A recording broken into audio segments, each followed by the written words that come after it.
Good evening friends, welcome back to again साविस you channel पे।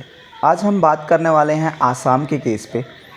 मैंने अभी रिसेंट में आर्टिकल पढ़ रहा था तो आसाम के बाढ़ के केस के बारे में अभी डिटेल्स में देखा तो इसमें एक बहुत famous person mister home minister जो हमारे हैं अमित शाह जी, वो उन्होंने एक प्रॉमिस किया था 2021 में कि मैं आसाम के सारे जितने भी बाढ़ की समस्याएं हैं, फ्लड की समस्याएं हैं, वो सारा मैं रिज़ॉल्व कर दूंगा। उनके पास एक ऐसा रोड मैप है। मैंने इस पे सर्च किया, सोशल मीडिया पे एक र्यूमर आया है कि उन्होंने डैम बनवाने की बात की थी। डैम जैसा कुछ नहीं था।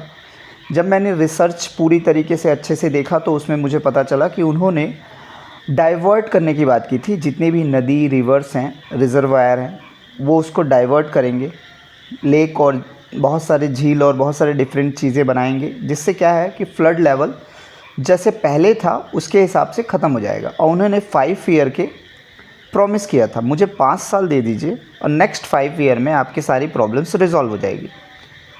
और 2026 में फिर बहुत बड़ा भयानक टाइप का बोल सकते हैं, आसाम स्टेट का डिज़ास्टर मैनेजमेंट अथॉरिटी का जो अभी न्यूज़ है उसके हिसाब से अभी तक 104 लोगों की डेथ हो चुकी है। 86,000 प्लस अप्रॉक्सीमेटली परिवार इधर उधर हो गए हैं, कुछ माइग्रेट हो गए हैं, कुछ मिल नहीं रहे हैं, कुछ बहुत सारे लोग सिविर में हैं। तो ये बहुत ज़्यादा भयानक स्थिति था, बहुत ज़्यादा विकराल स्थिति ले लिया था आसाम का जो अभी फ्लड था।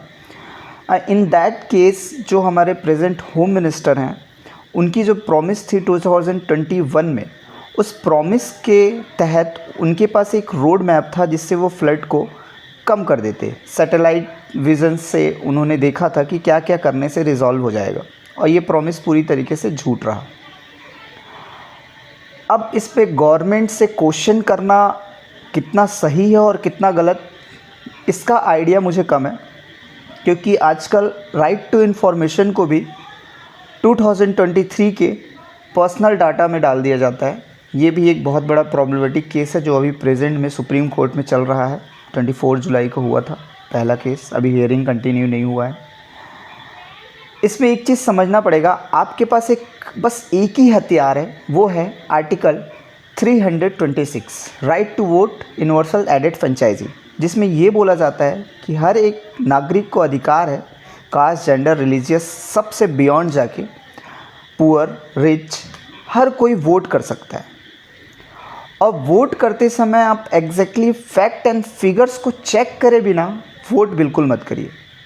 अब आते हैं सवाल पे कि जो उन्होंने प्रॉमिस किया था, क्या उन्होंने उसको फुलफ़िल करने के ट्राई किया, कोशिश किया, ग्राउंड में क्या लेवल है? तो ग्राउंड लेवल पे देखा जाए तो काम बहुत ज़्यादा कम हुआ है। रिसर्च के अनुसार सिर्फ 2 या 3 प्रोजेक्ट्स बस काम हुए हैं, बाकी सब अभी भी पेंडिंग है। और इस केसेस के हिसाब से ये फ्लड आना कंपलसरी था, और अबव द रेंज जाके इस बार बारिश भी हुआ है, तो ये भी एक बहुत बड़ा फैक्टर बना है जो उनके लिए बहुत ज़्यादा नेगेटिव फैक्टर्स था प्रेजेंट गवर्नमेंट के लिए। अब इंडिया में प्रॉब्लम क्या है पता है कि यहाँ 2800 2024 का अगर आप केस देखोगे तो 2800 ऑफिशियल पार्टीज़ हैं, लेकिन हमको सिर्फ 2 पार्टी का नाम पता है, एक कांग्रेस और एक बीजेपी।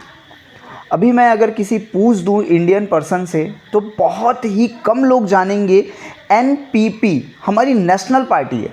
एनपीपी का फुल फॉर्म तक नहीं जान पाएंगे, और ये भी नहीं बता सकते हैं कहाँ पे एग्जिस्ट करता है। ये बहुत बड़ा शॉकिंग चीज़ है कि हमें नेशनल पार्टीज़ का भी नाम अच्छे से क्लियरिफिकेशन नहीं है। और ये चीज़ें हमारे लिए इतना ज़्यादा प्रॉब्लमेटिक कंडीशन क्यों है? क्योंकि जब तक हमको क्वेश्चंस करना अलाउ रहेगा तब तक हम क्वेश्चंस पूछते रहेंगे, लेकिन वो क्वेश्चंस आज पूछ के कल उसका आंसर मिले या ना मिले हम साइलेंट हो जाते हैं। और दूसरा चीज़ है फियर। अब बीजेपी के अगेंस्ट अगर आप बोलेंगे तो आप देशभक्त, या फिर इस पे क्वेश्चन मांगा जाता है। मुझे ना कांग्रेस पसंद है ना बीजेपी पसंद है। रीज़न क्या है? क्योंकि मेरे पास डेमोक्रेसी में आज के डेट में 2800 ऑफिशियल पार्टी होते हुए भी मुझे एक भी ऐसा पार्टी नहीं है जो फुलफ़िल करे अपने प्रोमिसेस को। ये डेमोक्रेसी की बहुत ज़्यादा निगेटिव पॉइंट्स है। अभी विजय थालापति बहुत अच्छा कर रहे हैं, बहुत ज़्यादा सही है उनका। अभी ये बीच में योजना आया था जिसमें उन्होंने पैसा देने के बजाय बच्चों को गोल्ड रिंग प्रोवाइड किया, जो बहुत अच्छा योजना था, जिसके तहत ये हो सकता है कि आगे चल के लोग जो बहुत ज़्यादा पॉवर्टी में चले जाते हैं और पैसा तुरंत खर्च हो जाता है, वो उनके रिंग्स में बहुत ज़्यादा हेल्प से बड़ा जो एक जनसंख्या का समूह मिलेगा, जो रियल फैक्चुअल ग्राउंड लेवल पे हमें पता चलेगा कि उस ऐप में कितने लोग रजिस्टर हैं। ऐप में रजिस्टर करने के बाद ही आपको वो योजना का फ़ायदा मिल सकता है। तो मैं किसी गवर्नमेंट को क्रिटिसाइज़ नहीं कर रहा हूँ, बस सिंपल सा मीनिंग है कि हमें क्वेश्चंस करना आना चाहिए। क्या सही है क्या गलत है, इस पे क्वेश्चंस करना बहुत ज़्यादा ज़रूरी है। और वोट डालते समय आपके अपने आर्टिकल को यूज़ करते समय एटलीस्ट ऑफिशियल चैनल पर जाके एक अच्छी वीडियोस एनालिसिस करो। अब अगर आप इलेक्शन कमीशंस में जाके आप नॉमिनेशन फॉर्म नहीं देख सकते हैं, कितने एफआईआर केसेस हैं ये नहीं देख सकते हैं, तो एटलीस्ट आप अच्छी वीडियोस, ऑथेंटिक वीडियोस को फॉलो करिए जहां रियल न्यूज़ बताया जाता है।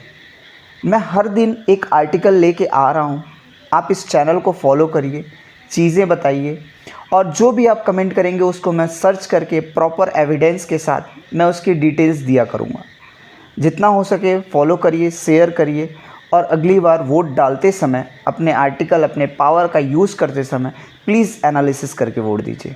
Thank you so much.